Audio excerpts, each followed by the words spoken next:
Saban versus Konef, this is going to be pretty fun. I heard they did some testing with KVK as well, and like that kind of really solidified to me the fact that MarchWaden is like super good right now, because obviously A-Game doesn't test with people who are like not able to survive AV rushes, right? That's why he doesn't test with me. So let's see what the build here is. Looks like it's going to be ref mode first for MarchWaden with the base runner retire. And that's pretty standard. This is what we saw him doing in Draki Cup 5. As he did play as Konef there as well.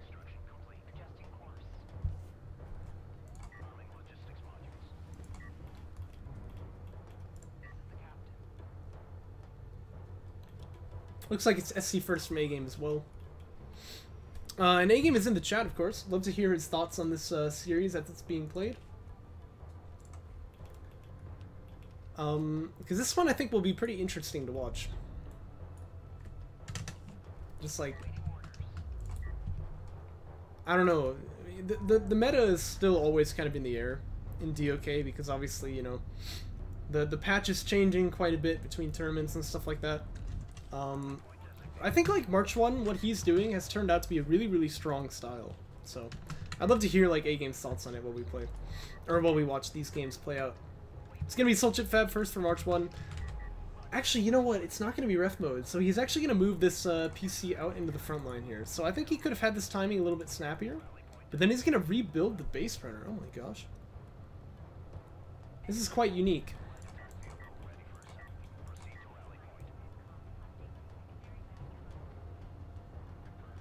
AV Fab coming out for A-Game.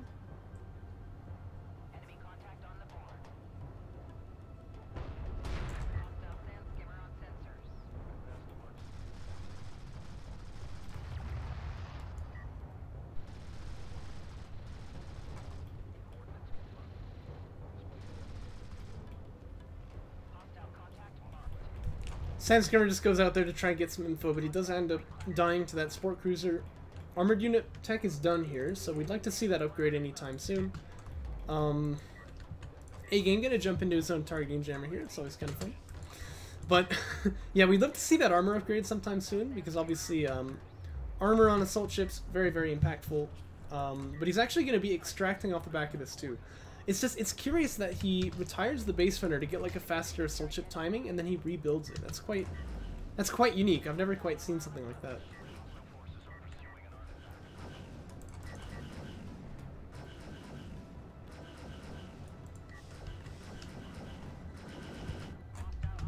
I've got to say, this targeting jammer seems like a bit of a distraction. I'd love to see the assault ships just kind of ignore it and go straight for the base. You can clear that thing out later if you want to, you know what I mean? It's not that relevant. You really just want to kill off like the salvagers instead. Or see that you can't kill them and then back away, and then maybe you can go for that targeting jammer. So I feel like it bought a little bit of time that it really didn't need to. But again, an artifact is already coming out here for MarchWaden, which is great. So I mean, he's got quite an advantage actually, in that sense. If he can hold his opponent on one base and maybe go for like assault ships forever, I don't know. That might be an interesting thing to see him try. Then he can just sort of have this like extraction pressure constantly. And you know, there's even like thoughts of BDs here as well, so. In fact, no, he didn't. I thought he had just queued one up there. Looks like he's going to rotate over onto a different position here. Wants to deny the LDMs if he can. The important thing though is that when he comes in and pokes with these assault ships, he wants to not lose any. Because once they start dying, unless they're trading for salvagers, that's different, but once they start dying, you start losing a lot of pressure.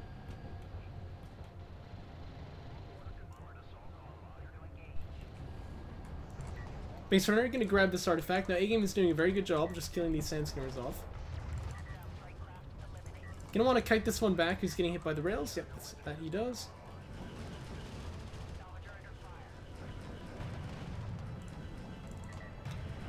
This is quite a lot of assault ships here, and again, you can see that pressure. He stops his carrier from moving onto the second base. That's what he wants to do. And he might send one of these assault ships to escort the base runner as it goes out for the extraction. These LEVs, meanwhile, they want to see what the tech is going to be.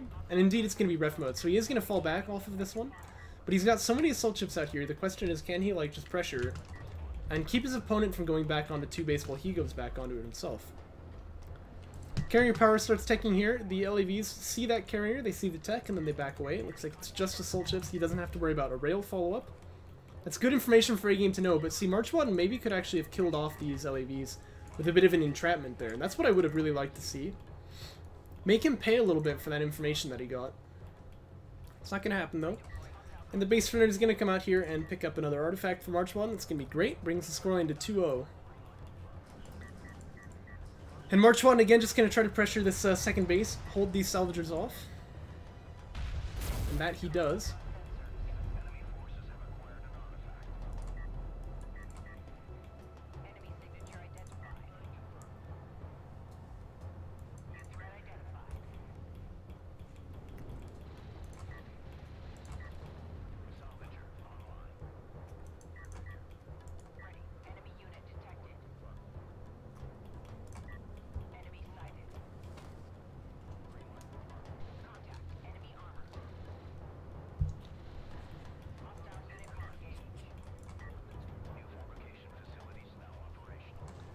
And A-Game get a tech straight into missile ship fabrication as well. Or missile battery, that is. This is logical, of course, because his opponent, he didn't see any tech when he came over here and checked. So it's not rails, he knows that. At least not yet.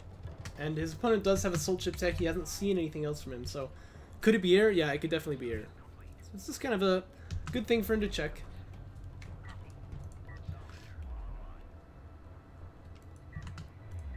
This LAV here, getting some good info actually. He sees this PC moving on to that third base location. This is a little bit unique, what MarchWaden is doing here. But that might be a tell, especially if he sees this PC. Yep, there it is. Okay, so my opponent wants to go up on a 3 base, right? Now the question is, does A-Game have a window to pressure, or does he go up to 3 base himself? Looks like it's going to be the latter. But this AV push here is really, really nice for him as well. Just a little bit of pressure here, trying to slow down his opponent getting up on the 3 base, and if he can do that, he'll be in a nice spot. It's actually double support cruiser being built here too, so he's going to unlock this this carrier. That's the usual thing to see anyway. He could actually bring a support cruiser to the front line, I guess, but that's not very common.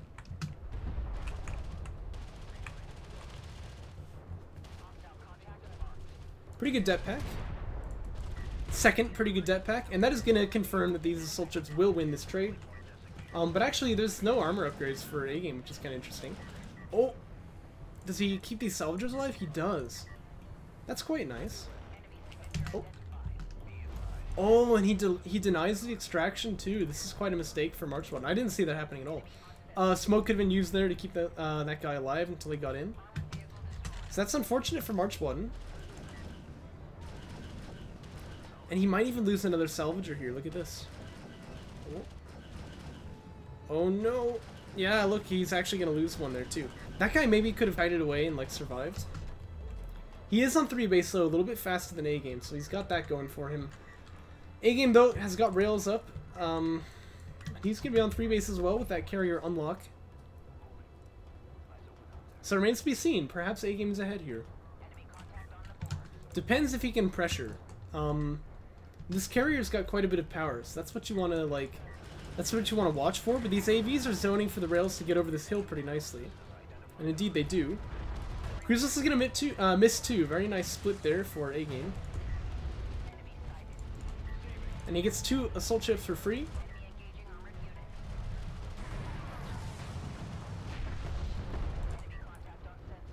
And he's actually hitting for some pretty good damage here. And this carrier is going to be able to push this off eventually, but how much damage does MarchWaden take first? That's the question.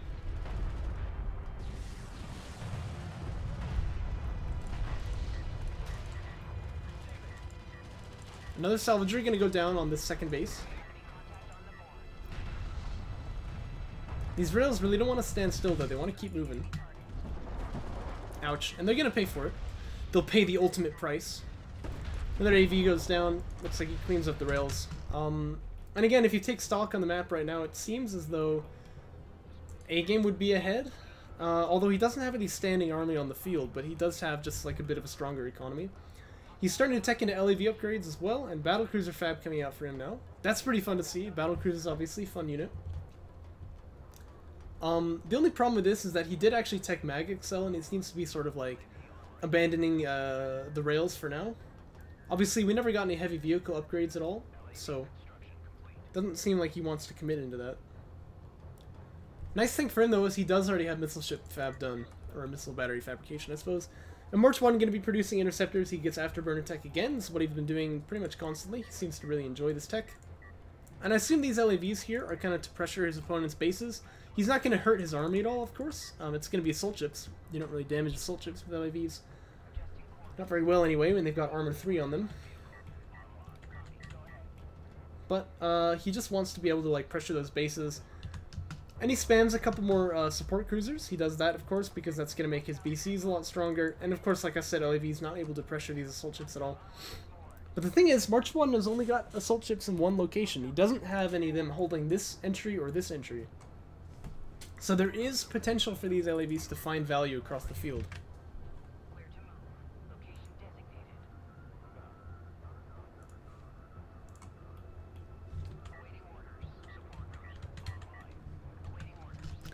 BCs are on the way now.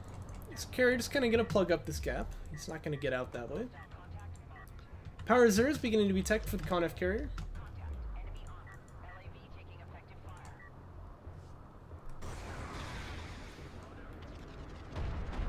This LAV must feel special. Cruise vessels being used on it.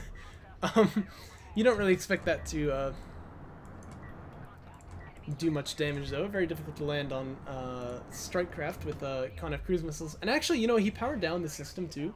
So that seems like a bit of a mistake to me, because obviously you're gonna lose the cruise missiles for when maybe you perhaps actually wanted them more. And it looks like he's gonna go after the support cruiser now with the interceptors. Note that he's building BCs, which means that he can't actually produce anti-air just yet, but he does have that on the queue. I prefer, personally, going for the salvagers instead of the support cruisers here. And as you can see, he's not going to get the second one. And in fact, one of the interceptors dies to the LAVs there too, which is quite nice for A-game. But we talked about the numbers here. It turns out that the support cruiser is actually not even as valuable as the salvagers that it protects. And so, in a lot of cases, I prefer just going straight for the salvagers instead. But these assault ships, though, in a wonderful position. This is great for MarchWaden. He's going to be able to push in there and get quite a lot of damage done with these guys, just in the fact that this base has to be pulled off the line. And now the BCs are going to have to move backwards to deal with it, which is not what A-game wanted. He wants, now that BCs are done, to have control of the field and, like, be the aggressor. A little bit of a backstab, going to keep the interceptors busy for now. Bit of overkill on it, but not too much. Oh, and that's another thing to note, you know, if these bases get vacated, the assault ships can still get damage done somewhere. There's logistics modules to kill here. And now we have missile batteries out. MarchWaden going to prioritize them. He does kill one of them indeed.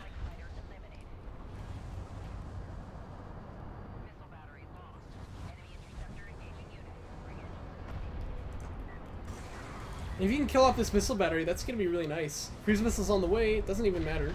It's going to miss in the end, though. Because those interceptors are going to take it out. And this is tricky. This is kind of like, it's not a critical mass of interceptors just yet, but there's quite a lot of them. To the point where they are indeed sniping some of the anti-air assets. But he's going to be pushed off here. These assault ships are all going to die if he doesn't move off. Which means that A-game is going to at least hold his second. This is rough though, because A-game is not on his main. Oh, looks like MarchWaden wants to return the favor though.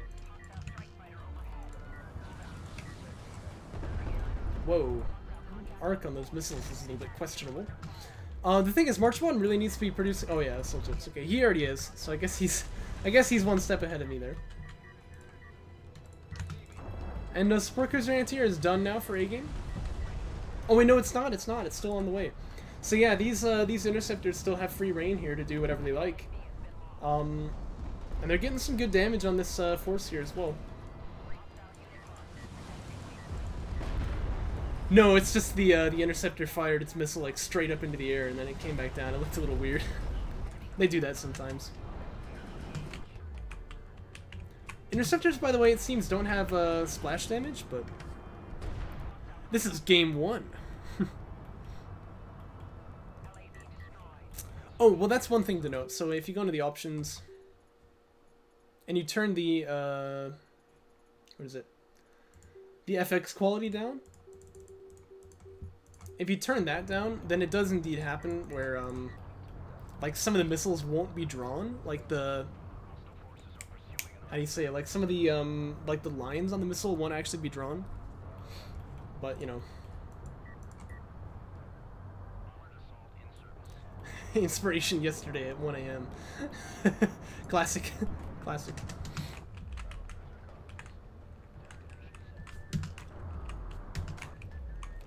Thing is, A-Game has got Support Cruiser Anti-Air, right? But Support Cruiser Anti-Air was nerfed, it's not that powerful. This Support Cruiser could actually kind of be killed by, well, not the Support Cruiser would die, but like the Salvagers on this line might go down to the Interceptors, just doing a bit of a backstab. Meanwhile, though, Assault Ships here trying to pressure Battle Cruisers, that's not really what you want to do. There's a range disparity here, but even when they get on top of you, you're not going to trade terribly well. But with the Interceptors in tow, maybe there's something can be done here. Support Cruiser goes down, and now the Interceptors... Oh my gosh. Eee. This is a lot more damage than I thought he was going to get here. Aye,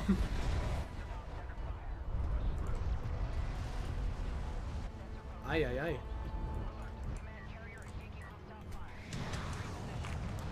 Whoa, it's a microwave emitter. What the heck? I didn't realize A-Game was on that much carrier power. Okay. This is not a bad positioning either. I believe microwave emitters actually target air units as well. So MarchWaden needs to be a little bit aware of that. Probably just wants to dock these guys. And that is, I believe, going to stop one of the artifacts from extracting. But this guy, I think, should just extract.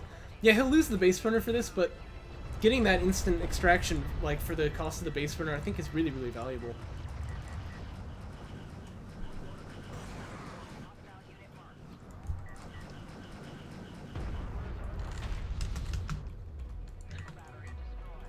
Oh, hey, hey, hey. It's everybody's favorite unit, Con-F Siege.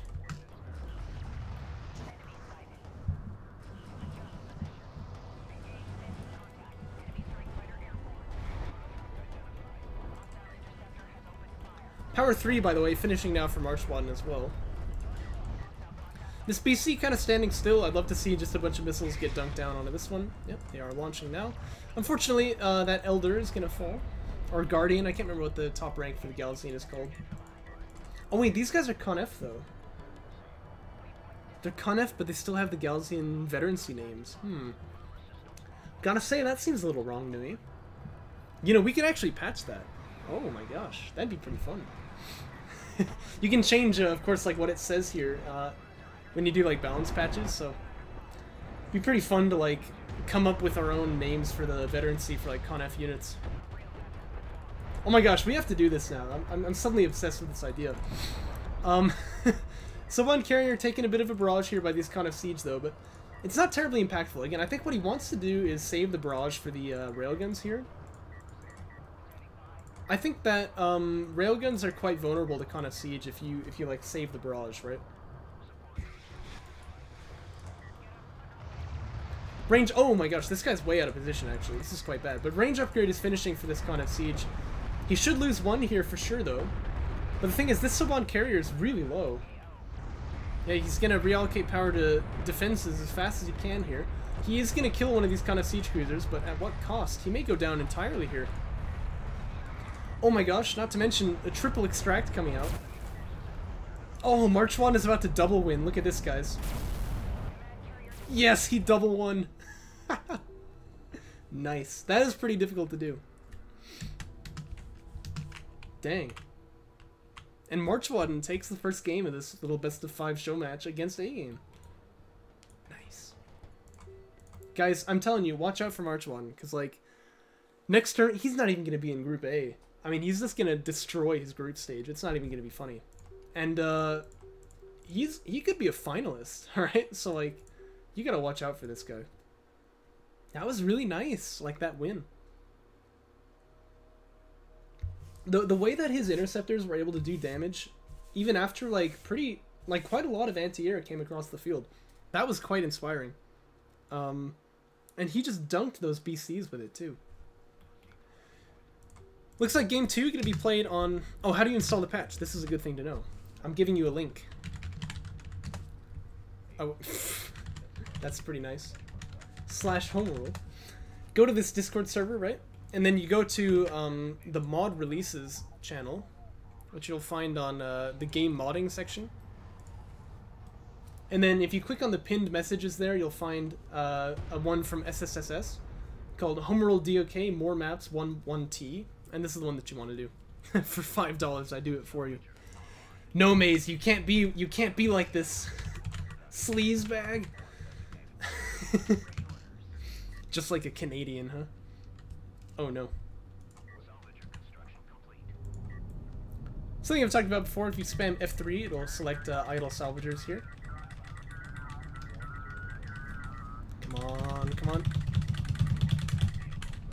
Come on! He'll get it eventually. But MarchWaden, meanwhile, going up to ref mode first this time, so he's definitely playing it different. Now, you should note, by the way, this game being played on Tauren Crater. But the new Tauren Crater. This is the one which A-Game has been working on, kind of as a replacement to the old Tauren Crater, which of course is just like a very, very rush-prone map. Pretty fun one to play. I quite like it. This is going to be in the next tournament. It's going to replace the old Tauren Crater, so it's good to kind of get used to this game, to this map, get a bit of games played on it. I have noticed, though, actually, if the carrier was positioned just like 100 meters or so closer to the resources, that'd be quite nice. Because I think it's just a little bit too far away currently, but... Speaking of which, I'm developing a layout for the shallows, but I need to work on it a bit more. Sounds like that one's probably not going to be in JC7 because it just hasn't been worked on enough. Like, even if I get it done, like, today, let's say, that's not a whole lot of time for testing. JC7 is probably going to start in, like, a couple weeks, so... We'll probably be playing still on Vanilla Shallows in the next tournament, but we will be playing on this map for Tauren Crater, so... Definitely one to start getting some practice on. I believe it's Tauren Alt, but it might be Crater Alt. I know it's Tauren Alt, right? /L Tauren -Alt.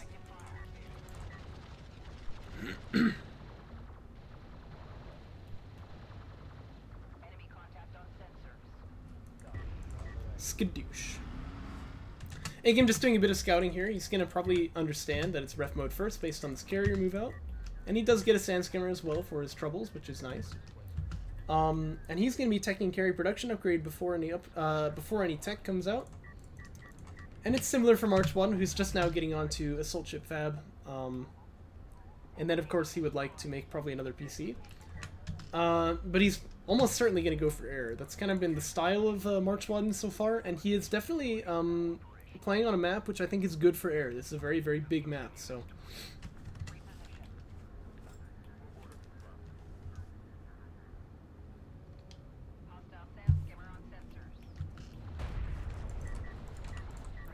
By the way, kind of an interesting tidbit about this map,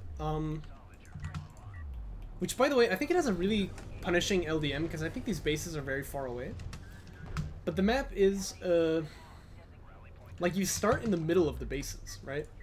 And so you kind of have a choice of, like, which one you go for here. And you can see in this case they're mirroring each other. But they could equally have Justly has gone for, like, both the same direction of base, or maybe MarchWaden goes this way. Like, I don't know which one is more valuable, right? It's kind of an interesting question. Like, you know, what do you value here? Do you want to be taking this base first or this one? I'm not really sure. Gonna have to think about that one a bit. Of course, the difference is, like, this artifact location and, like, the opening on this side of the crater and stuff like that, so... Of course... If your carrier is here, it can drive out into the middle faster, right? Whereas if your carrier is here, it can't. So maybe that's a reason to go for this one first.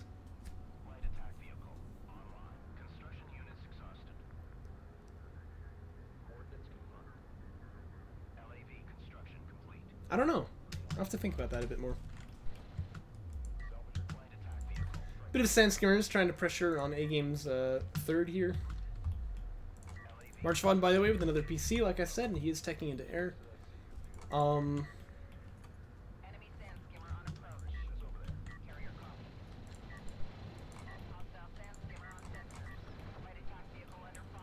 LAVs come streaming in now. They've got that assault pack upgrade, of course, so they're going to be able to outrun those skims. Get a pretty good engage off there. Kills all of them, probably. Yep, they all go down.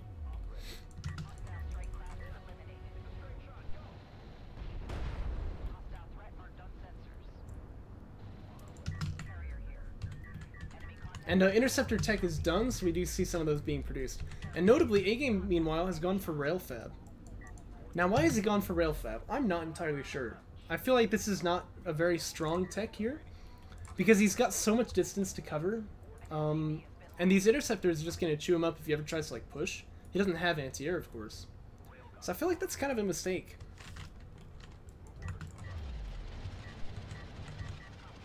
Afterburner teching for MarchWaden, that's pretty usual. Again, though, A-Game likes to rely on these LAVs as like some sort of light anti-air, and that's not going to work if he has Afterburner. He's not really going to take any losses to them. One Salvager goes down here, but that honestly seems kind of worth it for MarchWaden. I believe he got 2 LAVs. And he picks up an artifact he's looking to extract.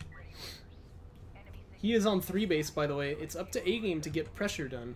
And, like, get damage done. I mean, not even pressure. Because pressure, of course, slows your opponent down from getting onto his 3rd base. But if he's already on it, like, you've got to go for damage here. And I don't really know how A-Game is going to do that. Obviously, those interceptors are ready. And we don't have any base runners either for anti-air. Mag XL coming out for A-Game as well.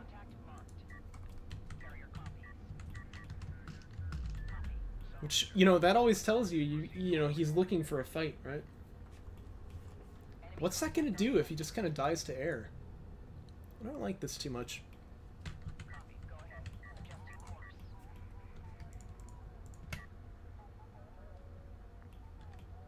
Interceptor's actually gonna be flying in straight for the eco, it looks like. They are going for the selves this time, and I think I like that more.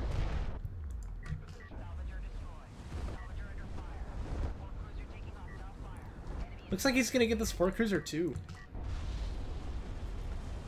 Big damage. And actually, I believe he even killed one of the salvagers with like the splash damage. He wants to dock now though, he doesn't have anything else coming. But he's kind of opened himself up to this push here, which is actually a little messy. So I think that like when he launches the interceptors, he can see that, and you don't have any missiles, buddy, you gotta just dock. Oh no. When he launches the air there, he can actually see that his opponent is moving out across the field with LAVs, and quite a lot of them. So I think if you don't do anything about it, you're kind of going to be in trouble to these rails. Whereas what he wanted to do was just keep building assault ships and then kill off the railguns. As it stands, though, these assault ships are getting in, and they're actually doing some damage of their own. So this is kind of an interesting state now, but I think a PC got killed, so for sure I'd say this is worth it for A-Game. I'd say he's winning now. So I'd say actually that was a little bit of a throw there from MarchWaden. Kind of a bit of a lack of like game sense, I suppose. Because his opponent, of course, A-Game was on 2 base, which meant that MarchWaden was ahead if he just broke even. And so if he killed all these railguns, he wouldn't have taken any of this damage to the LAVs if he just like built assault ships and killed the railguns. So you hate to see it, but it does happen. And A-Game, I think, going to be ahead now. He did lose the support cruiser as well, mind you, but you generally value a PC over a support cruiser because it's not only economy, but it's also the production slot. You generally don't want to fight LAVs with interceptors. You don't do very good damage to LAVs with interceptors, and you take damage as well. So like it's kind of a bad place to be trading. Still though, that's only 2 interceptors he's lost this whole game, which is not bad.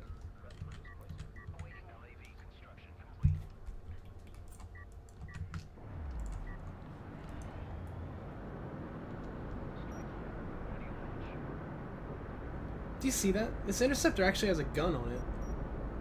How come it shoots missiles then, if it's got a gun on it? Can anybody explain this?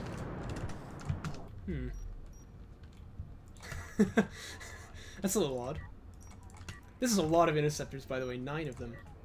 And, does A-Game have any anti- He doesn't have any anti-air. Oh my gosh. I mean, he's gonna kill this SC in like 1 shot, practically. He's gonna go for the strike fighters, that's what you want to do. Oh my gosh, this is so many interceptors. Like, A-Game has got to tech some kind of hard anti-air here, right? Another support cruiser goes down. And, ouch, I mean, I don't know what else to say. He did lose 1 interceptor for this, but that was definitely worth it for A-Game. Siege, by the way, teching for MarchWaden, as he begins to move this base burner out toward that extraction zone. And A-Game, you know, looks like he doesn't quite know what to do about this style. Which is weird. You don't usually see A-Game flustered like that, like he's unaware of like what to do.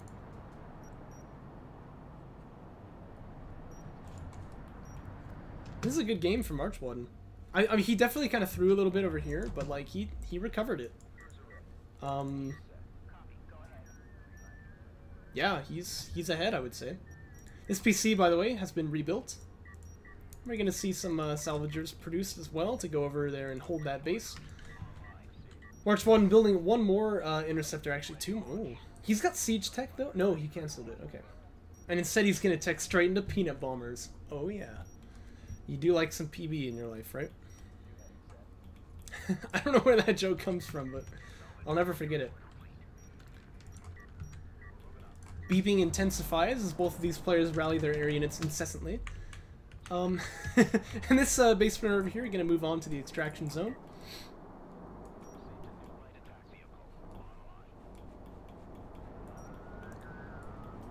Here comes that air. And the strike fighters want to come over and do something. But I mean, they're gonna lose this fight for sure. I feel like there's just no way that he can win this. What you thinking of this series so far? Actually, oh, I took a screenshot. Well, it's kind of funny. I was actually just saying, although I guess you didn't hear it. It's weird. Like, it almost feels like you don't know what to do about this. You know what I mean? I never see you like unsure of like what move to make. You know what I mean? But it doesn't feel like you know what to do about like this style that he's bringing on here. And for sure though, I think you gotta like invest into some kind of hard anti-air option. But like in game 1, it was missile batteries and they didn't work. So I don't know. Bombers are done, by the way. And they've got the upgrade as well, like for the ammo, which is crazy. I'm not sure if on the first pass they're gonna benefit from it though. I think it's only bombers that have been built after the upgrade is done that actually get that advantage. And the recharge upgrade is coming out too. This is like a lot of air, and we might be reaching that critical mass point where like, I think we might be reaching that critical mass point where you're just gonna die to air here, and there's nothing you can do about it.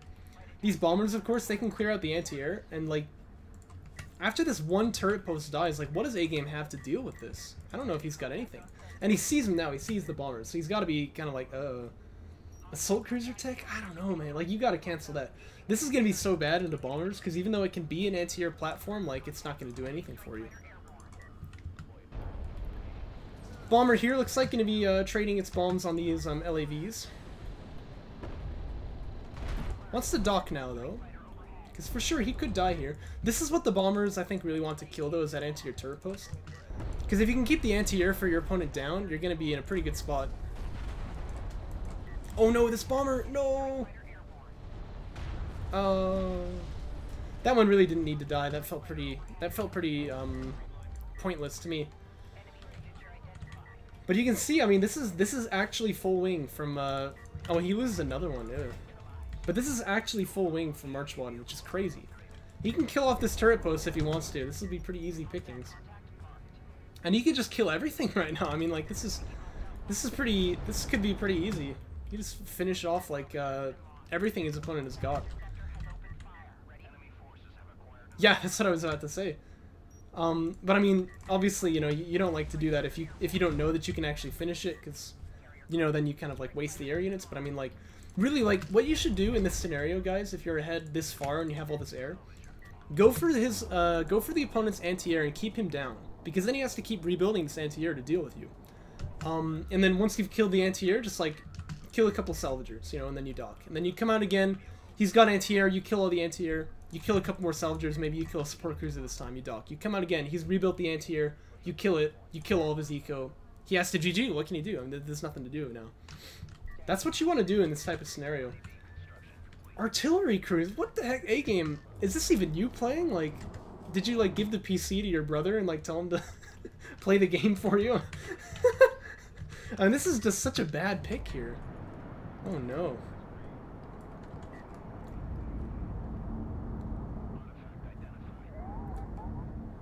By the way, a bomber was building there, but there was no light turning on. I was looking to see if there's a light, so it looks like there's no indication when bombers are being built. Oh, yep, and here we have it. He figured out he can just right-click on his opponent's carrier.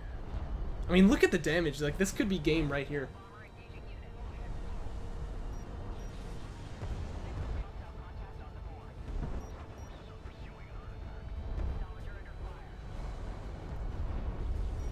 Oh my, is he gonna live? Oh, this bomber is gonna finish him. Nicely done, Noreen. Nicely done.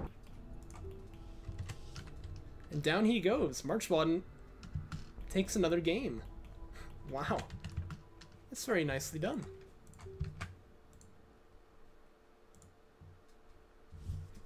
Yeah, he's pretty good with air, man. That reminds me of, like, Catharsis, you know what I mean? Except Catharsis would play with, like, a ground force as well. Like, he was pretty good at that. Well, yeah, Con of Siege. I guess that's the ground force. Man, it's such a pity that Catharsis would never, like, pick up Patch, because, like, he was a really fun player to watch. He would do different things, you know what I mean? MarchWaden feels a lot like that.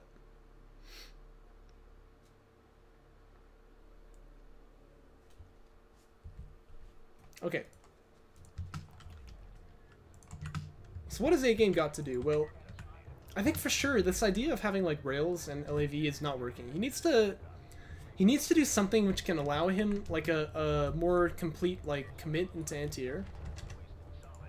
And I think he really wants to just play kind of defensively against MarchWaden here, but you know, get up onto 3 base and then let MarchWaden have to come and do pressure to you.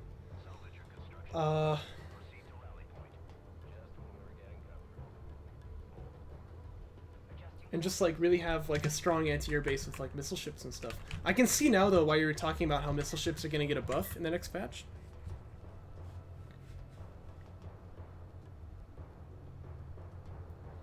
Yeah, I guess. Or yeah, right. I always confuse the two in my head somehow. It's weird.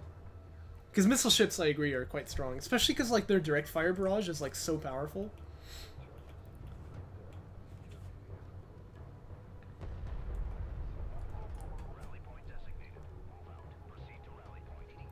You know what this afterburner is really so good about though? Or so good for? Is that it allows him to pressure the bases without even hardly microing at all, right? Because like support cruiser anti-air, like the base anti-air is actually pretty good. Like it'll kill a probe really fast, it'll kill interceptors too, but when he's got the afterburner, it feels like they're never dying to it.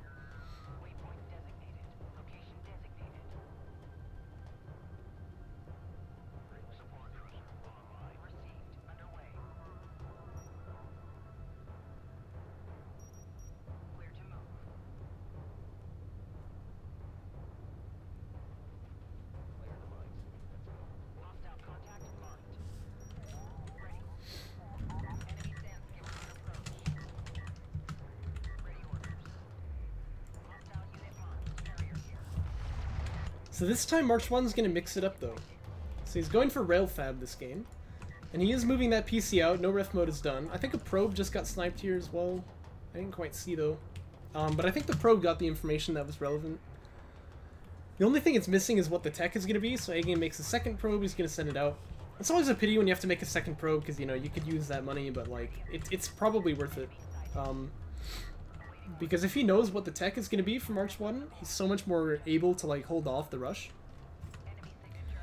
And he is teching into rails, which I think is what he needs to hold this off.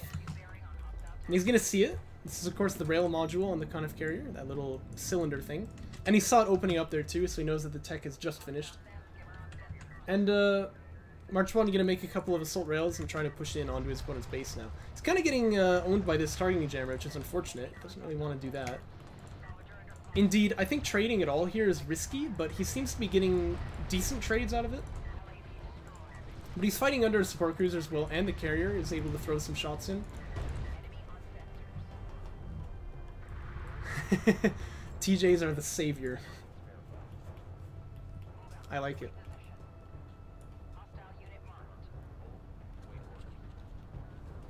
Ah, yeah, well that's a good point, because the double base runner is actually very good against the air too, isn't it? And I think it's worth noting, you played that series against Discara after you played this, right? So I'm sure that you, because like I saw you making double base runner like all the time in that series against Discara. I'm sure that was like because of what you'd seen here. Assault rail goes down, by the way.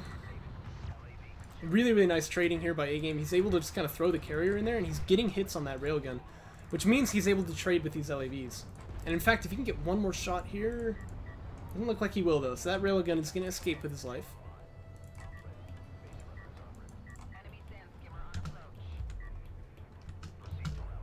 Production cruiser refiner mode coming out here.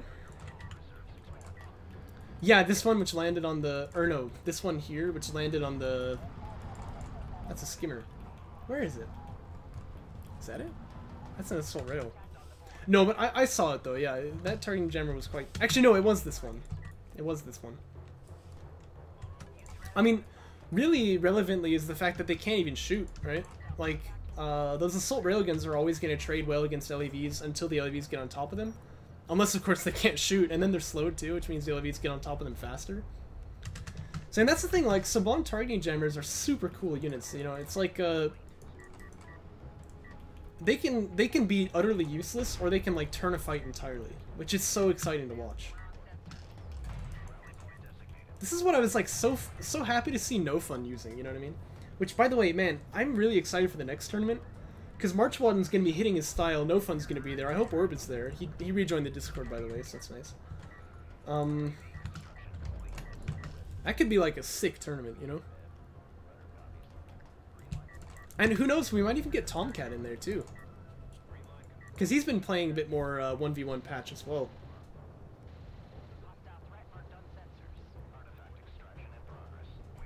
Oh. Assault Rail's getting a bit of chunk done. Onto these LAVs. Well, I'll tell you again, he's not going to like it, but... I mean, that's the thing about Con of Siege, it's just, it is a good unit, right? And people don't like to admit it when they, like, use them a lot. For some reason, like, the Con F crew is very, Oh,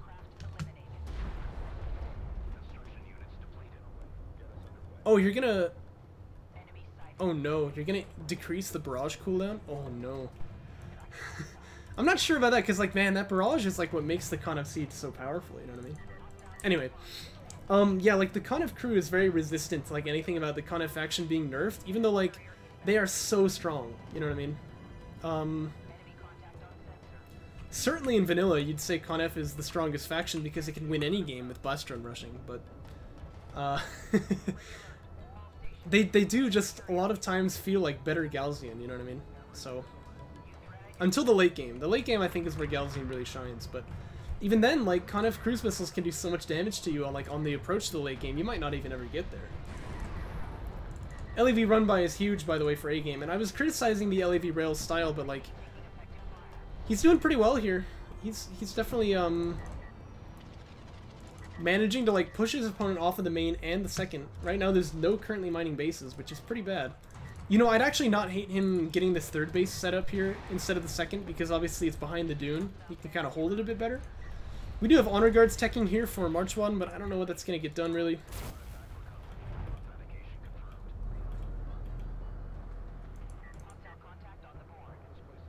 This reminds me, those honor guards from Descara in your semifinals match, they really felt like a lot of Desperado, you know what I mean? Like, I was surprised to see those honor guards, and, like, just how little they did, of course, but just the fact that it was being teched at all, like, I don't know why Descara wasn't going for rails on that map. And you could see he was considering it. He even teched it, but then he canceled it. It's just, it was messy. I definitely threw a couple of honor guards in my game against Orb, too. I was talking on the Discord. People were talking about how they don't really think honor guards are very strong. And I was kind of pointing out that, like, this is the classic example of a unit that, like, it's so easy to outplay yourself. But if you don't, they're incredibly powerful, right? Because honor guards are a unit which I really kind of feel like counters everything on the field. You know what I mean? And yet at the same time, they counter nothing if you use them wrong. So they really got to be handled properly. You know what I'm saying? Oh boy. Oh boy. What kind of stuff? Just tell me, please, you didn't increase the cost. Oh my goodness.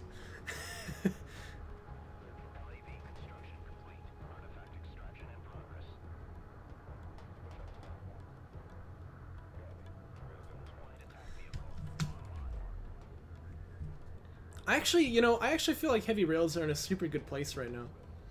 To where they feel really powerful, but they're so expensive. It's very punishing to lose them.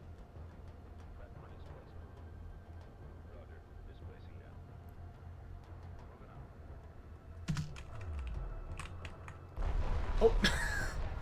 Yeah, MarchWaden kind of figures this is not going anywhere. He chooses the GG right there.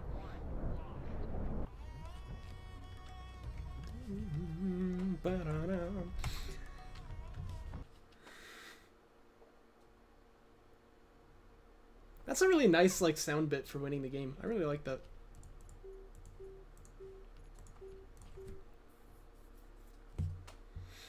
You'll make a huge write-up about it when you post the change. Yeah, I wouldn't expect anything less. Wouldn't expect anything less. Is MarchWaden an RM player, by the way? I don't think so, right? Ooh. Okay, well, I'm excited for this then. LEV Fab first year from A-Game.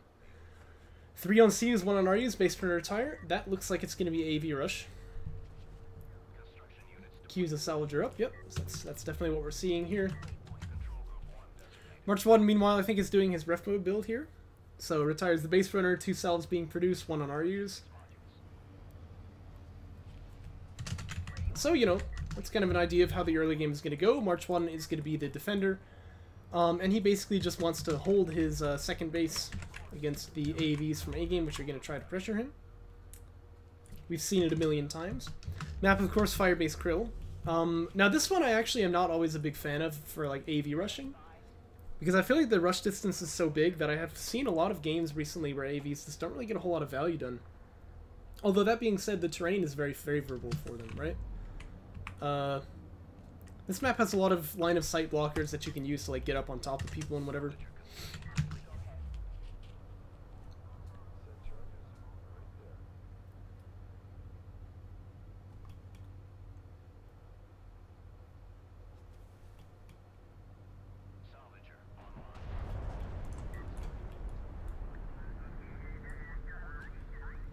Down goes the wreck. And MarchWaden going to begin mining off of his, or aim that is going to begin mining off of his second base, long distance. MarchWaden, similarly, no greed from him. He's gone for Sandskimmer Fab first, which is really nice to see. And I talked about this a lot during the casting that I did. It looks like he's really taken it to heart. You know, he knows, yeah, it's risky if I go for Sandskimmer Fab after, so I'm going to get it first. Really happy to see that. And he's going to fill out the second base. AV's now being finished for A-Game. Here comes the first one. It's a pretty nice looking unit. It's got this like massive chain gun on it. Sometimes I forget just like how cool this game freaking looks, but you know.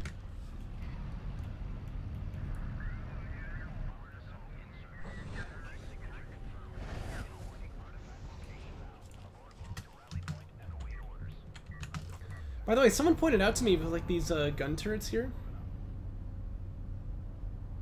Oh, I guess Sub 1 doesn't really have them the way I'm thinking. Let's look at like the kind of production cruiser here. What the heck? It doesn't have them either. Oh, okay, never mind. We'll talk about it later, maybe. Oh yeah, look, there they are. Okay, so I had thought that these like big cylindrical things are like where they store the bullets and stuff, but actually this is like a radar system. This is actually like something that you'll see in real life on like carriers and stuff, battleships, whatever. They all have like these big like radar tracking things here that the gun turret is like sitting underneath. So that's really cool, you know? AVs for A-Game, meanwhile, they've actually managed, without really moving out at all, to push his opponent off of that second base location for now. I like the respect, though, because, of course, the worst thing that you can do when your opponent is AV rushing you is just, like, die to it. You know, it's just, it doesn't feel good. It sets you up for failure for the whole game. It's just, it's a bad scenario. A-Game, meanwhile, fighter and gunship tech coming out for him. And MarchWaden going to attempt to get back onto the second base, but this one assault ship is definitely not going to win this. He's 2-on-1. But he manages to live for now. He just kind of runs away. A little bit of help from that kind of mobility support system. He's going to boost his speed by 7, but we have one salvager going down already. These guys could hide in the smoke. That'd be really nice. And MarchWaden will get back up onto his second base. He's only taken one salvager in losses, but he could take more if he doesn't back away here. He needs to give some respect to this AV. Okay, he does lose a second. That's unfortunate. And if MarchWaden needs to replace salvagers, then fighter and gunship is going to look pretty good for A-game, because of course the more damage you do to your opponent, the more powerful fighter and gunship is going to be when it comes out, right? So this is really, really good for A-game now. MarchWaden, though, he does have this second PC, but he doesn't have any tech. Now, 2 PCs can be pretty good anti-air. That's a nice thing that they've got going for them. But he definitely needs to get some anti-air. Of course, it's easy for us to say we can see it, but that is a pretty common follow-up to AV rushes, so you always want to be thinking about that. And going for interceptors, that's something that MarchWaden probably wants to do this game anyway, so it seems like a kind of a nice pick, right? He's got the RUs for it, you just need to build up a couple CUs. But again, that's why losing those salvagers is relevant, because he does have to replace them now, and that's going to slow down his timing to interceptors, and so really important that you don't lose salvagers when you're getting AV rushed if you can.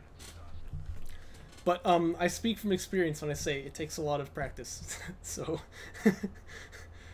if you know, I'm kind of known for dying to AV rushes. So pull on neckline.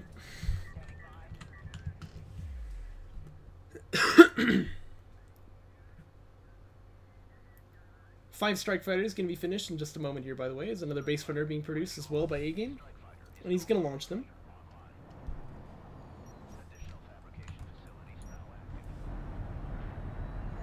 Dang, 10 viewers, really.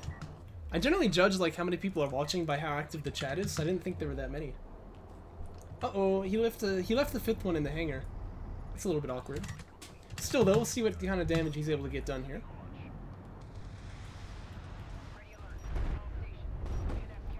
There's that 5th. See, look, they just needed one more missile. They would have killed these guys. What a shame. Massive overkill there, actually, but it's difficult to micro these things. For sure, though, I'd love to see him finish this guy off. It's a little bit messy.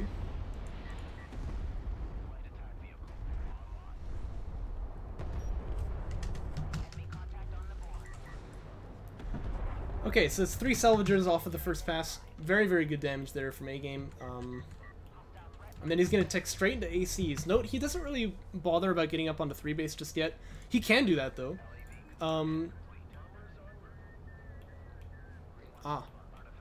Con of Siege, right? Yeah, so he could just move up onto 3 base if he wants to right now, but it looks like instead he's going to tech into ACs. You can do both, really, but like obviously if you do what A-game is doing, you do rely on getting some damage done later on into the game, so it's important that if you play this kind of style, you recognize like, yeah, I need to be proactive here. I can't just kind of sit back and allow my opponent to rebuild the damage that I've done, because he is going to be on 3 base. So Assault Cruiser tech about halfway done now. LAV Armor 2 coming out, which is nice. Obviously, that's just going to facilitate them... doing damage to these salvagers here. And MarchWaden, by the way, producing missile ships. He's got 2 of them out already. So now these strike fighters are going to have a bit of trouble... these strike fighters are going to have a little bit of trouble getting any damage done here. And, like I said, he is trading for damage against this carrier. He's got armor 2, which facilitates it. But you can see just how much damage he takes to these LAVs. And meanwhile, if you look over on this 3rd base, this is kind of free, isn't it? Like, I feel like for sure that's what A-game wants to do. Interceptors, you can attack over the carrier whenever there's not missile ships there, but, like, LAVs, you've got to be finding this 3rd base location. However, there's no missile ship there, so he does find this. Gonna get a bit of good damage done here. A missile ship pops just now. But that's, I mean, that's fine. He can still come in here and, like, hit Salvager and then back away. He will secure this kill. The missile slams into one of the strike fighters here, but he can just pull that one back. Comes in for more. And it seems he's going to be unpunished for this, but he doesn't manage to get a kill, so... But it's always worth trying, right? Still, though, note just how many LAVs he lost, and these guys could have been over on this side, where maybe they get that damage for free, so... Looks like it's actually straight to artillery for A-game. But again, I said he needs to be proactive here. Like, in Assault Cruiser, we go a long way here. I would actually like to see him build that. Instead, it kind of feels like he's late on 3 base for kind of no reason. So targeting jammer popped here just to buy this base for a little bit of time. Okay, there's the assault cruiser, but he had the money for this a while ago. Instead choosing to spend a bit of it on assault pack, but again, he's lost so many LAVs already. And if assault chips are out on the field, what are LAVs really going to do for you here? Unless a bunch of sand skimmers are produced, it's probably not going to be rails. We know this from MarchWaden's games so far. He doesn't really build that very often. I guess to be fair, he did in the last game, but I feel like investing into these LAVs so much is not so great. I'd rather have seen him build more assault cruisers instead. This support cruiser, by the way, a bit of a bad rally, but he does catch it, which is good. And he will get an extraction off of this base runner. But he's kind of in an island now. Oh my gosh, this guy, look at him. With this low health, this AV is never going to do damage, but this is actually pretty good scouting that he gives him anyway, so that's kind of nice. And the strike fighters come on in. They can dump a bit of damage onto these assault ships, but they are going to get hooned on, as Magpie would say, by these missile ships, and in fact, they're going to die. Oh no. You lose one of them anyway. If he's careful with micro, he can still do damage to these assault ships though, without losing more strike fighters, but doesn't manage to finish any kills. Looks like he will decide that is worth it, gets a kill there, docks the strike fighters. And here we go, this is what the LAVs want to be doing. They've got assault pack as well, so they can kind of like get out of danger if they need it. Ah, really good barrage though there from MarchWaden, manages to kill one of them, take the others down to about half. And they're going to find a bit of damage there onto that base.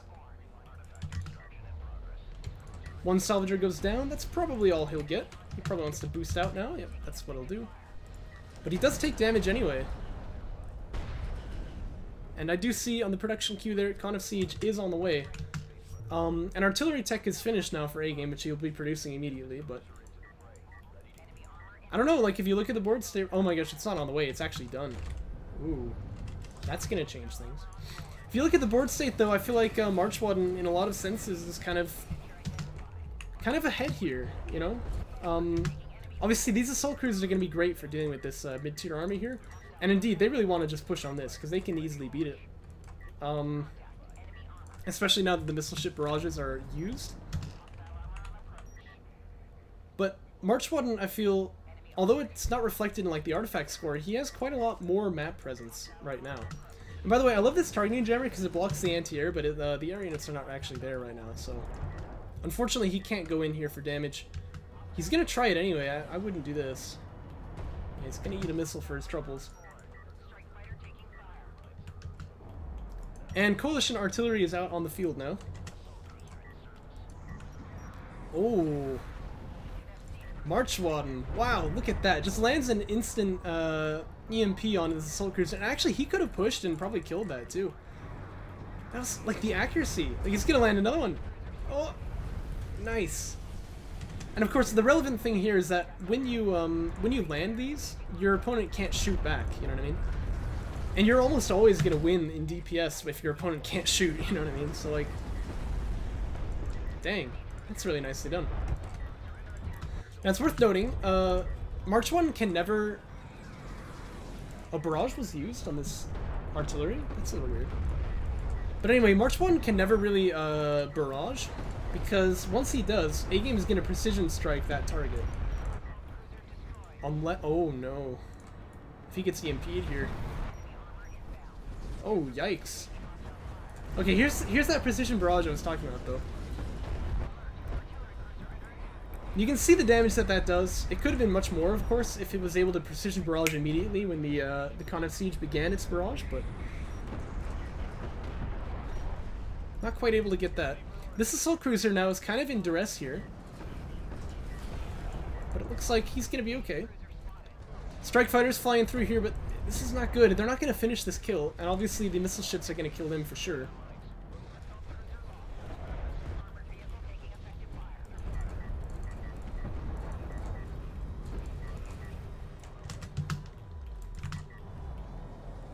A little bit of a fight going on the other side. I'm sorry, I didn't quite catch exactly what was happening here. But it looks like these missile batteries kind of have a death wish, so they're gonna fulfill that. They will die. Kind of Siege is barraging the eco. That's not terribly bad, but you can see it's not really gonna get kills here, so I don't generally like that. This AV could be a little bit closer to get healed up, but that's going to be just fine.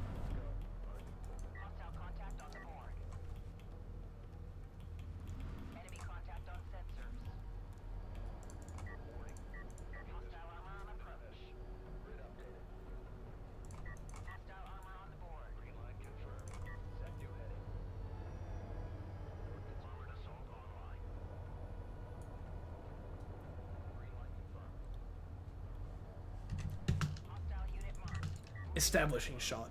I'm like a director, man. Ooh, you're both kind of floating along there.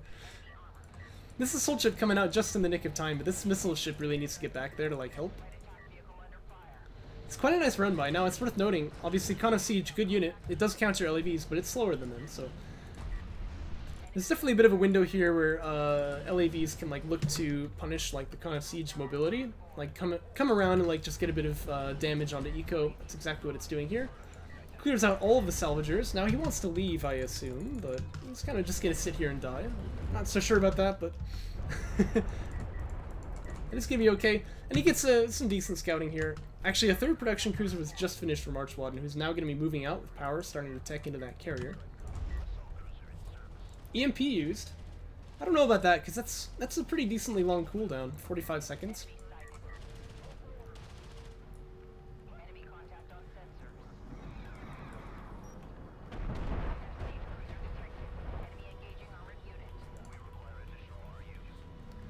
I would agree.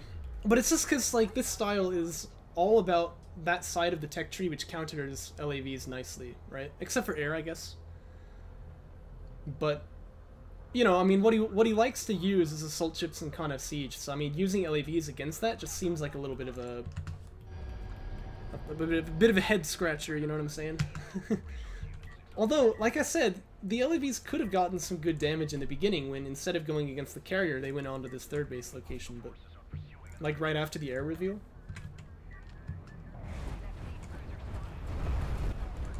Here's the fight with the Con of Siege. EMP is landing on the assault cruisers here, which is really, really nicely done. This tac missile barrage flying way too wide. But the ACs are able to frontline pretty decently, and these artillery are putting out some good damage, but if the ACs die, all of a sudden this all falls apart. You should also notice there is air out here for, what's his face? MarchWaden, there we go. Barrage landing in here. This is a good barrage because it's perhaps going to get kills. Indeed it does. No, not quite. It's close. It nearly managed to finish off this artillery, but you know what he could have done though is sent the interceptors in there to do that. Oh dear, that strike fighter has Death Wish. Ends up going down. It's unfortunate.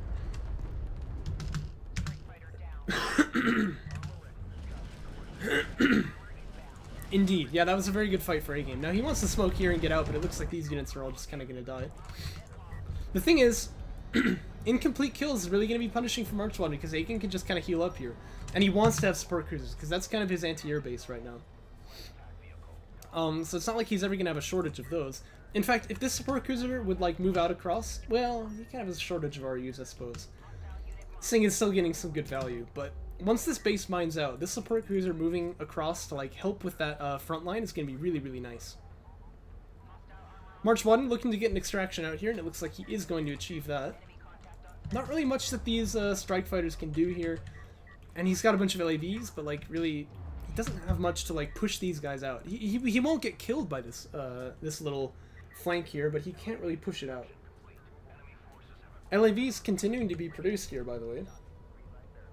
I don't know about that. I mean, I think AVs and assault cruisers is really all you need. As well as maybe power reserves. That's another thing that he could be going for, but fair point, I guess, is that LAVs cost CUs, and that's kind of what he was floating before. MarchWaden, by the way, is still with quite a lot of resources here. He's got every tech but honor guards. That's pretty fun. I don't know about building any more air units though, because I don't really know if he's gonna get much value from it.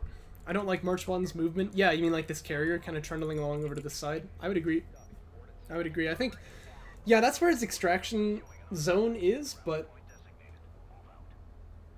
I don't know. He does seem quite passive. This is good. Like, this here, this secures the extraction. It's going to be very hard to push this out. He doesn't need any more than that, right?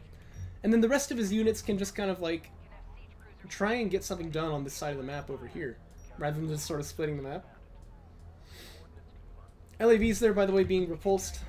They didn't take any damage, though, so that's nice for them.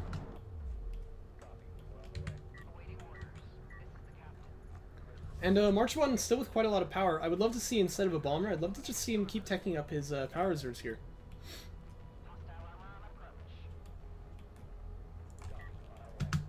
Oh, he EMP'd them. Oh, I didn't see that. I assume you mean like this little ramp here, which blocks line of sight, usually for units that are on like the high ground of it.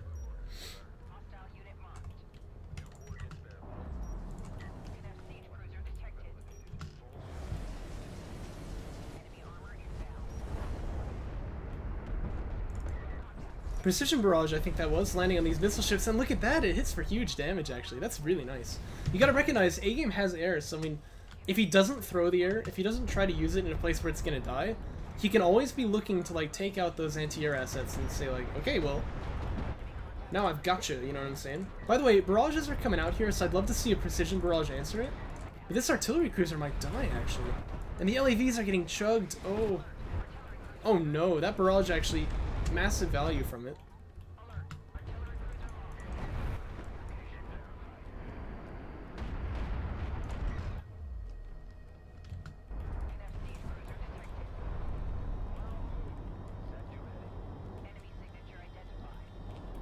I don't know, that was actually pretty good for like MarchWaden, because A-Game cleared out the anti-air, which was nice, and then just all of a sudden Con of Siege barrages managed to do a whole bunch of damage to him. Basically just like for free, you know? But I don't know, I think that if you're on the ball, you can get precision barrages on him when he does that and like actually kill him. But by the way, precision barrage for now just gonna be landing on this base runner. Bombers are coming in here, but they're dying, and this is why I said I didn't really like that commit into the bombers. However, it is true, if he kills off these ACs, which one of them is healing? Ooh, that seems like a mistake to me.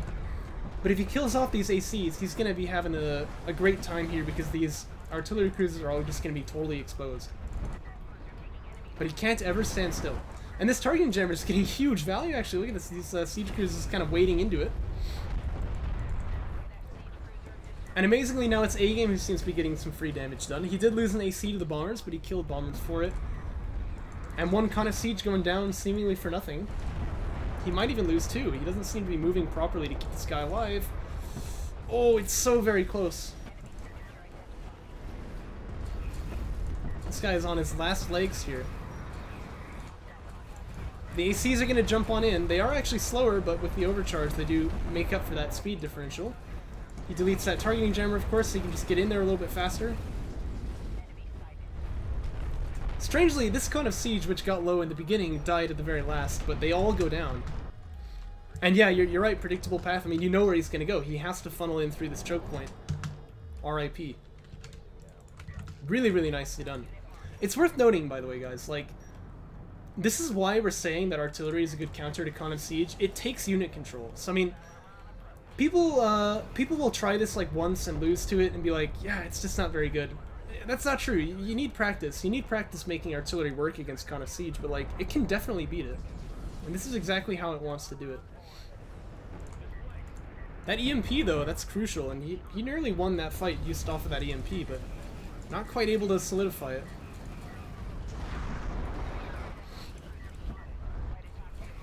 Carrier now gonna eat some serious barrage here from these artillery cruisers. Another barrage landing. He's trying to get a kill on one of these. He's very close. Not quite able to get it though.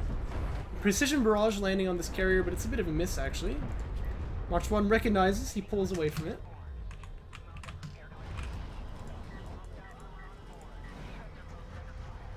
In come the assault ships and the missile battery, or a missile ship as well.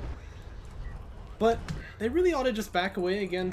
I think he's got really good like pressure just holding them there, but like once he actually reveals it, he just ends up dying. This assault cruiser dying, by the way. It's unfortunate, but he's definitely got MarchWaden on the run here. There's just not really anything left. Actually, you know, the assault chip's kind of getting through here a little bit, but it's because this carrier had like the ALMs powered up to full, but now he's got 5 power in weapons, and this Savant carrier really chunks. That's what you said, A-Game. Yeah, I definitely agree. It's like the thing about Precision Barrage is that oh, did you try to jetpack and miss everything? The thing about Precision Barrage is that, like, it only lands on one very specific target, right? And so dodging it is very, very possible. Or perhaps I should say missing it is very possible, right? And yet the value that you can get out of a Precision Barrage, I think, is much higher than the value you can get out of a normal Barrage, right? So, like, it's a really fun ability. Takes a lot more skill to use, I guess I would say. Because, like, with Barrages, it's pretty easy, like, you see a bunch of railguns, press B, you know? But with Precision Barrage, it's like, okay, we really need to think about this now. This kind of siege gonna go down, by the way. Carrier very nearly managing to snipe out one of these ACs. Oh my gosh. What? Con of Siege OP, please nerf this to the ground. It gets the kill. Oh my gosh. That's insane. It's okay, these strike fighters can finish it off. They do finish this off, right? Oh no. No, A-Game, no! Oh dear. Yeah, definitely a mistake by A-Game, but like, MarchWaden knows how to capitalize. He gets this guy out of danger, that's crazy. The clock is ticking down, by the way. Hey, it's MarchWaden himself! Hello, my guy. We're all, in adoration of you right now. But the clock is ticking down, and 3 artifacts for A-Game, only 2 for MarchWaden. It seems rather unlikely he's going to manage to get this one out. Siege Cruiser goes down. Precision Barrage, like I said, it's very good for that. Once you see him barraging, you just press R, kill that Siege Cruiser, right? Squish that cat. Oh, and there's actually... Oh, those aren't railguns, that's just a Savant carrier. Alright. But he's getting into the fray as well. And the range, by the way, on a Savant carrier is crazy when it's on Power 5. He's the only carrier in the game which can outrange railguns. So... Microwave emitter landing in a nice place. And that will be the death of MarchWaden.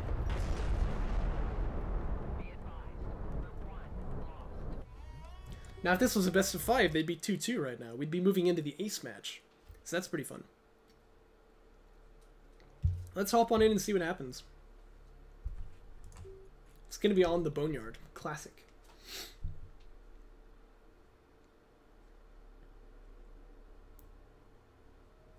But like, man, this is not even the MarchWaden from the group stage of this tournament, you know what I mean? Like, his rise has been meteoric. Is that how you say that? I think so.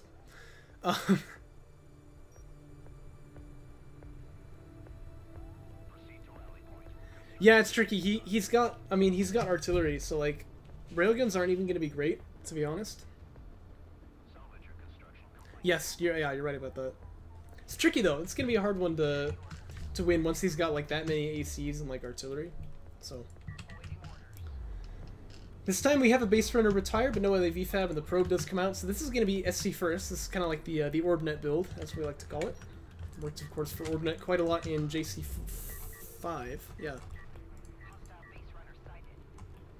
Unfortunately, it takes quite a lot of damage to this base runner right off the bat, so he's down to like 56 HP. Probes, of course, unable to repair at all, so it's kind of unfortunate for him.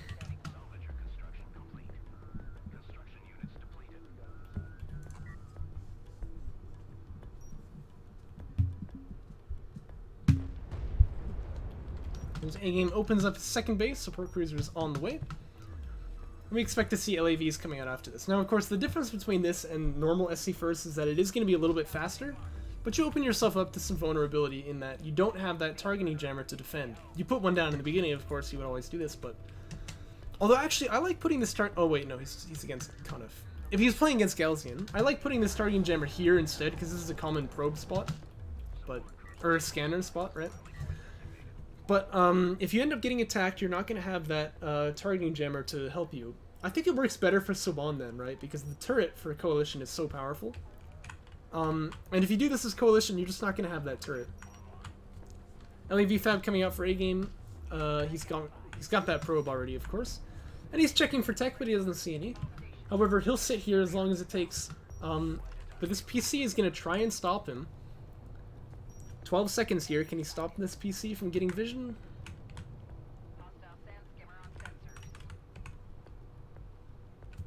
He can. And Assault Ship Tech can finish right now, but that probe does not get vision of it. Blast Drone looking to get something done over here, but he's not going to be able to do it. The thing is, of course, this is a game where the ball is in MarchWaden's court to get something done here, right? He's kept the base burner, and he has the PC, so he seems to want to do something with Blast Drones, something with Assault Ships, but he's got to make it happen. Because if he doesn't do anything, he'll fall behind. Carry production upgrade is on the way now for A-Game. Rail Tech is, Rail Fab is teching, not Rail Tech is fabbing. Not sure what that would mean.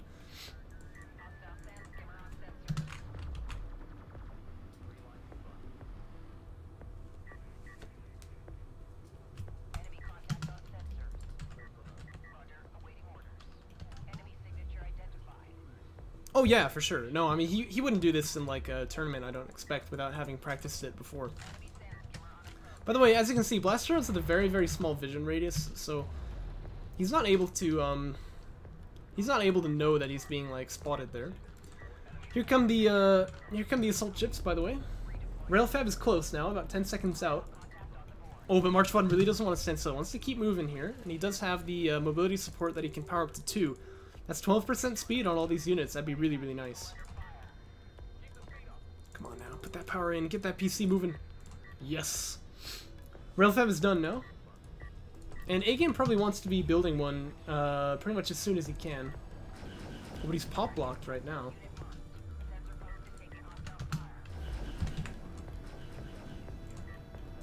Targeting jammer is pretty good. Actually, it's going to allow these LAVs even to push on this assault ship, but the BDs, they get in there. Oh no. Ouch.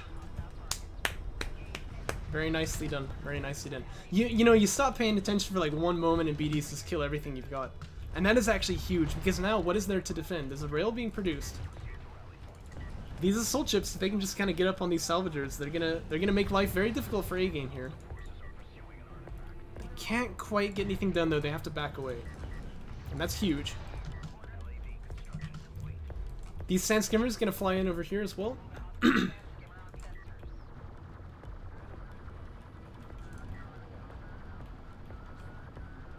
Second artifact, by the way, on the way to the extraction zone currently.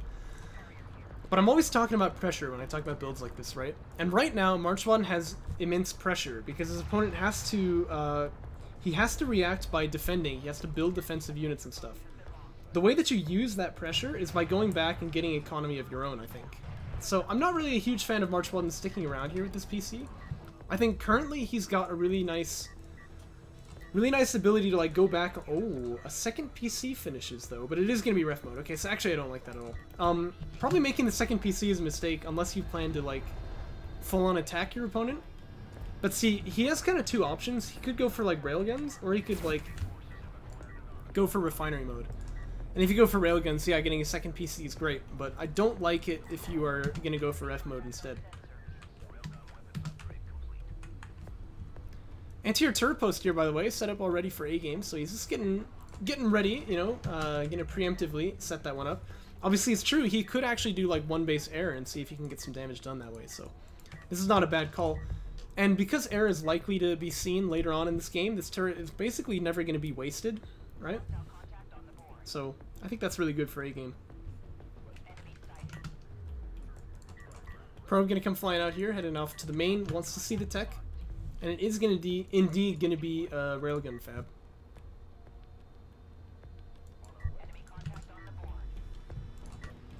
Oh, I see. You want to move the base runner out, so like you're just putting this down now?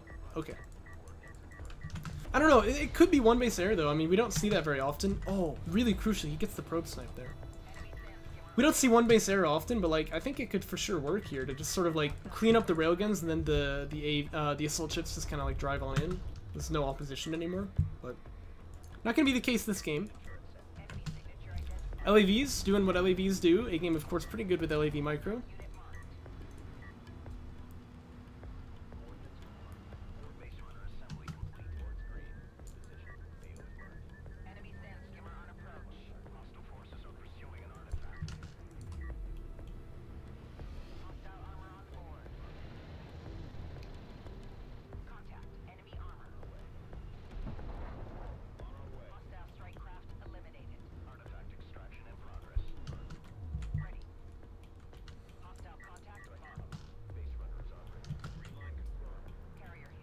Assault pack teching for A-Game as well. It's going to be done in about 8 seconds. And it looks to me as though A-Game plans to make some kind of an attack happen. Triple base runner, look at this. But we saw in that series against Descara what these base runners do. They provide the anti-air, right? And in fact, this actually looks quite a lot like the game that he played with Descara in a sense, doesn't it? Like the first one in that series. Difference is, of course, MarchWaden is first to 3 base, but MagXL is done, isn't it? Yeah, it is. And so MarchWaden definitely has it all to do now. This is going to be a tough defense. There's just not enough army on the field here. And Assault Rail is definitely not what he needs right now. He needs heavy rails to like deal with this railgun threat. This base runner here kind of getting slowed by its own targeting jammer.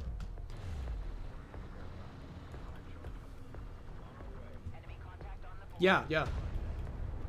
And it's working well too. I mean, look at this. Won't work for me though.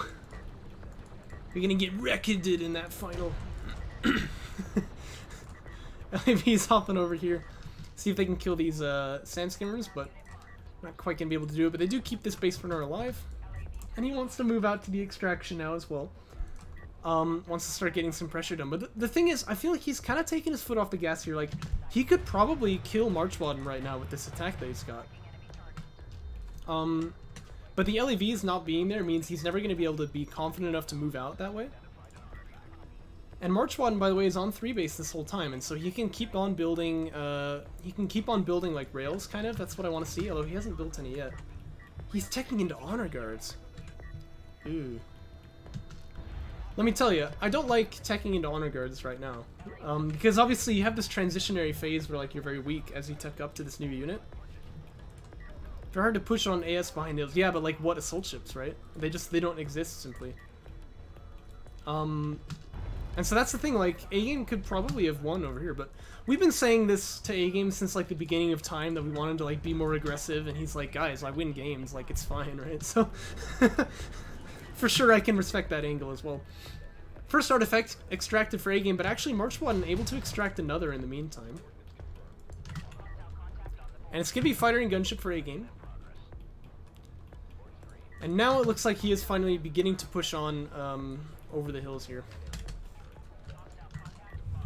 Well, yeah, I mean, of course, what you're actually saying is, like, it's easy to say that when you have, like, full vision of the map, but when you don't, it's a lot safer to, like, play smart, right? But, like, that's basically what it equates to, you know? It's like, look, I'm winning off of this, you know, so it's gotta be good. Fight's being taken with heavy rails now. Of course, if you don't have the numbers, you're never really gonna win that. And sure enough, A-Game able to take that one. He doesn't have any upgrades, of course, but he doesn't really need it.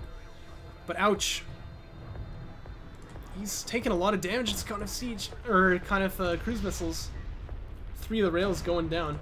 However, again, like, what is there to defend against, like, the LAVs now? He can just kind of drive in there.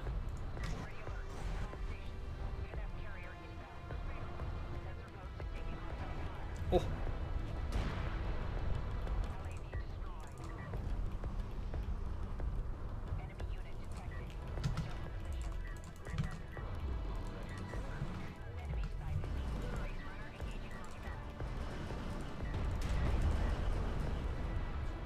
This base runner here just kind of sacrificing its life to the Con-F cause. But he got some really good damage here, wiping out that second base. The honor guard is out though. But fighter and gunship is out equally as well, and it's going to be difficult to deal with this honor guard. Or, sorry, deal with this air. Honor guard anti-air is really good, right? But the problem is that he doesn't know about this. And, like, he wouldn't tech that just randomly, right? He needs to know before he's going to tech it. So this could be rough.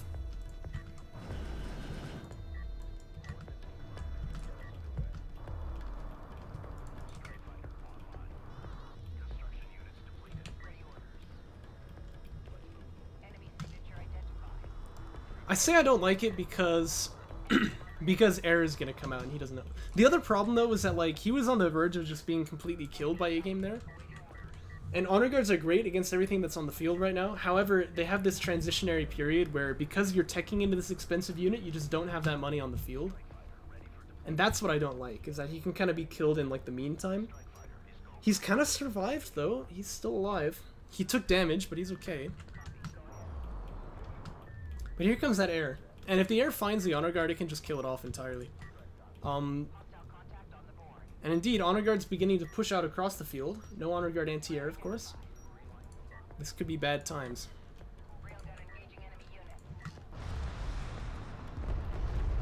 Ow. I think that's marked target being used. I couldn't quite tell though. There goes the first honor guard. This is kind of why I'm saying I don't like it terribly much. The second one even taken down to half. That's crazy. He's got more air units. Is he launching them? Yeah. I don't think he gets the kill on this though. Armor Fab feels kind of meh. I don't have a lot of armor. Yeah, I kind of agree. But I mean, like, I don't know.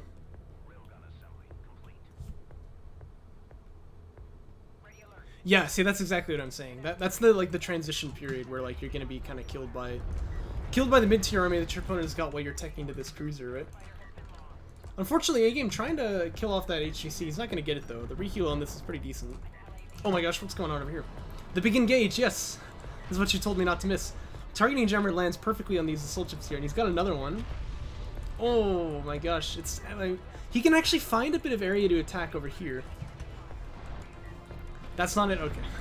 Phew. But unfortunately, he's not shooting at all. Like, he could, like, kind of tuck into this corner, I think. Make, like, an Omega point over there, and perhaps he still has, like, ability to shoot. This guy, he'll get there eventually. But as it stands, though, pretty good engage taken by A-Game there with that targeting jammer. Snail pace better than dying. Yes.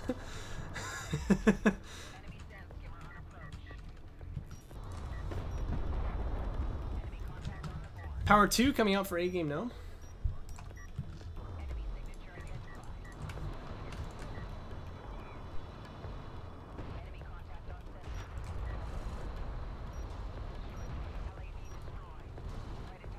And they're still just kind of fighting over this,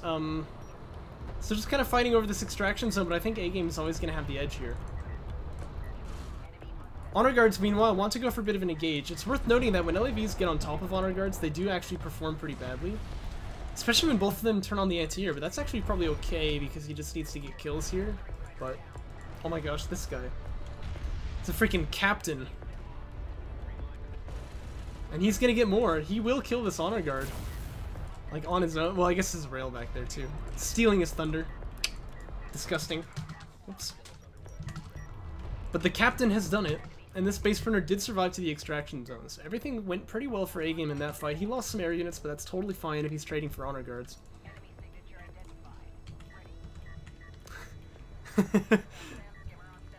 I mean, hey, I'm just... Anytime an LAV gets to captain, I'm pretty happy with that. Not that it really matters, I mean, veterancy is pretty small in DOK, but...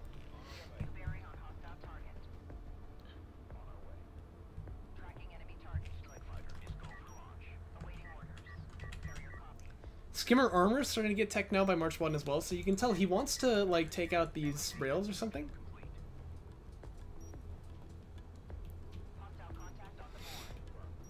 Yeah, no, it looked good to me. Because the LAVs, like I am always saying, they can die to Honor Guards so easily. But, if they get on top of them, then all of a sudden you win, so... For sure, like I was mentioning, Honor Guards counter everything except for your bad unit control, you know what I'm saying? Oh no, Captain Yosarion! You're not that powerful! But he has cloaking. Maybe that's what Veteran C5 does. They give him cloaking.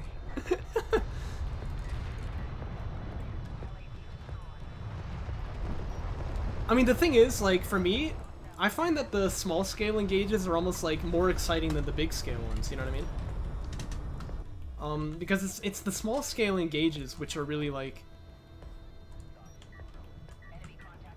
so scrappy, I guess is the word that I would use here, you know what I mean? Like, if you have really good unit control, that's where it shines, is when there's only like 5 or 6 units on the field and you manage to make them do exactly what you want.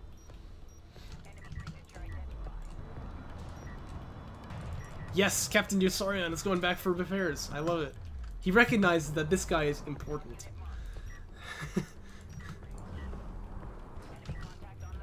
There are still Honor Guards, mind you, so I mean, this can still go badly. Honor Guards, of course, able to do a huge amount of damage to LAVs.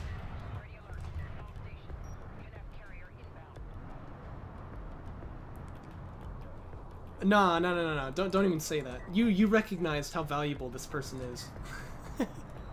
He has killed 2 honor guards, alright? 2 honor guards with this little LAV.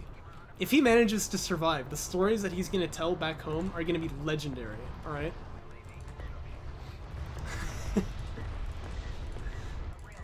LAV's here, by the way. Definitely getting the better exchange on these sand skimmers, but they're backing away actually, which is a little odd. Sand skimmers managed to kill 2 rails first, but like that's totally fine. Mark target being used just to kind of hamper this guy. Well, he actually lived, so I guess it doesn't matter. Yeah, I don't know why again didn't push there, but again, I always talk about oh, you're right. That's true. You don't know where the honor guards are. I guess that's a good point. Like, if the honor guard was here, you would have lost like all the LAVs just by dying there. Okay, I'll take it back. I'll take it back. But now the bombers are out, and this is actually going to be really, really nice. It was definitely a bit of a low-tempo move, I suppose, but now that they're here, they're just going to, like, destroy these honor guards, right? Oh, what's going on out here?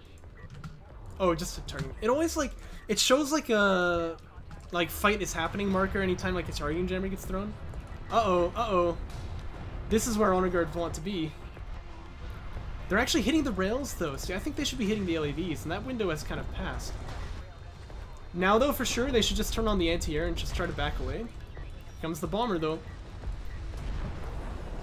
Plonk. Massive damage on that honor guard. And now these LAVs can kind of have... Oh my gosh, there are 2 captains in here. Oh, he got so low, though. Geoff and Yossarian. Oh my gosh, these guys, they've been through a lot, man. 2 brothers. In an LAV. Oh no. You can't die here, please. Please. No. This is what the entire game is about. This guy. Oh my gosh, Geoff died, but he's still alive. How's he gonna get out of this one, though? Oh no. Poor Geoff, man. He was short for this world. Okay, you gotta get out of here, but you need to be careful.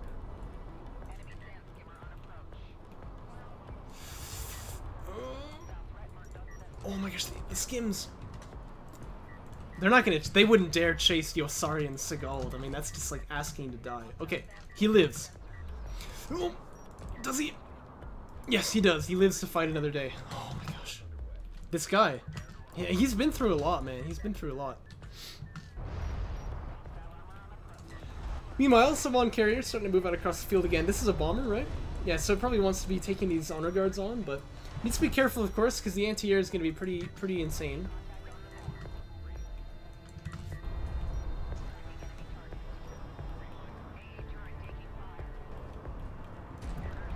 I've never seen that emote before. Micro emitter is ready, by the way. He doesn't have the money for it, it seems, but it is ready. And I'd love to see him set up some kind of an entrapment with that. Which I'm sure is on his mind as well. Still no additional text from MarchWaden, so he's just going to have to play this out with these honor guards, but... Oh shoot, did it not? It didn't know what to do. Here come the attack bombers. Plomp. Pretty big damage over there. Obviously that honor guard gonna be running for the hills with its tail between its legs there. Smoke and the targeting jammer. This is beautiful play here by AGame. Wants to turn off the targeting jammer now. Come on, you can do it. No, please! No! Yes! Oh, just a little bit too late to turn off that targeting jammer. He is gonna lose the base burner. It was close though. He nearly got the extract off. Honor guard here, you're gonna line up for a pretty powerful shot on this, on these rails here, but obviously the microwave emitter actually is kind of being used the wrong way, because he could just put this on the carrier and kill it, right? But at any rate, he's gonna catch the honor guards. He's got them kind of trapped here, but the rails have really just melted, actually. I mean, this is so many honor guards, they can get a lot done. But it's unfortunately not going to be enough. Most all of them have died here, and I'm sure the last one will follow suit. One shot, 3 kills. Pretty good. Pretty good. Although, again, the bomber could probably have just been used to end the game here, but, you know, that's okay. Carrier moving out now.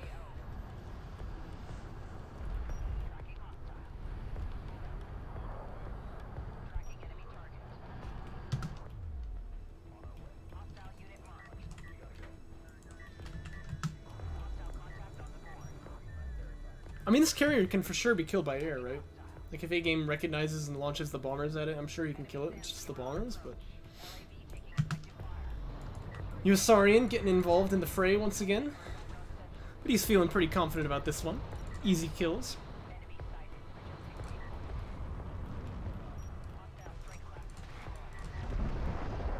Honor Guard anti-air gonna get triggered here, just to try and keep this carrier alive, really. And A-Game for sure wants to press this one. Micro emitter not yet off of cooldown, of course, but...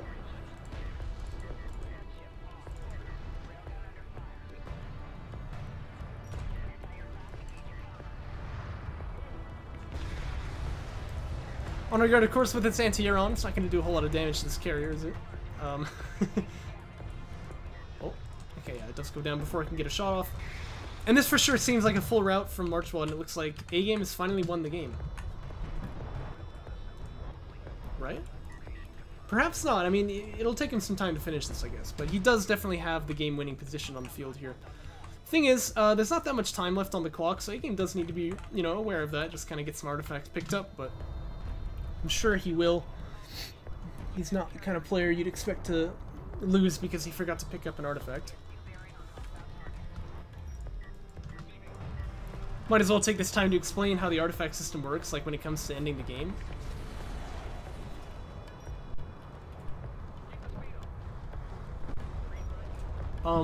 You have to have, like, when the timer runs out, we enter sudden death, which means whoever has the edge on the artifact extraction scoreline wins the game. Unless, however, you can count an artifact in your hands as one artifact as well to, like, tie. Although you won't win like that, but you'll tie it. So, in that case, the game will continue. In other words, let's say it's this situation, 3-2.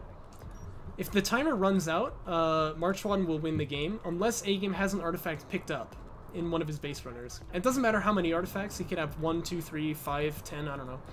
But if he has one of them picked up in a base runner, then he won't lose the game. Oh, that's beautiful. I like it, A-Game. And then, if he can extract it, they'll still be tied. But if he can extract another one, he'll win. If MarchWaden can kill that base runner that's holding the artifact, he'll win the game. And it's worth noting as well, by the way, artifact extraction, like, triggers the game end condition much faster than killing a carrier does. And so even if your carrier dies, you can still win off of artifact extraction. It's kind of funny. I think the carrier takes about like 15 or 20 seconds to blow up, so...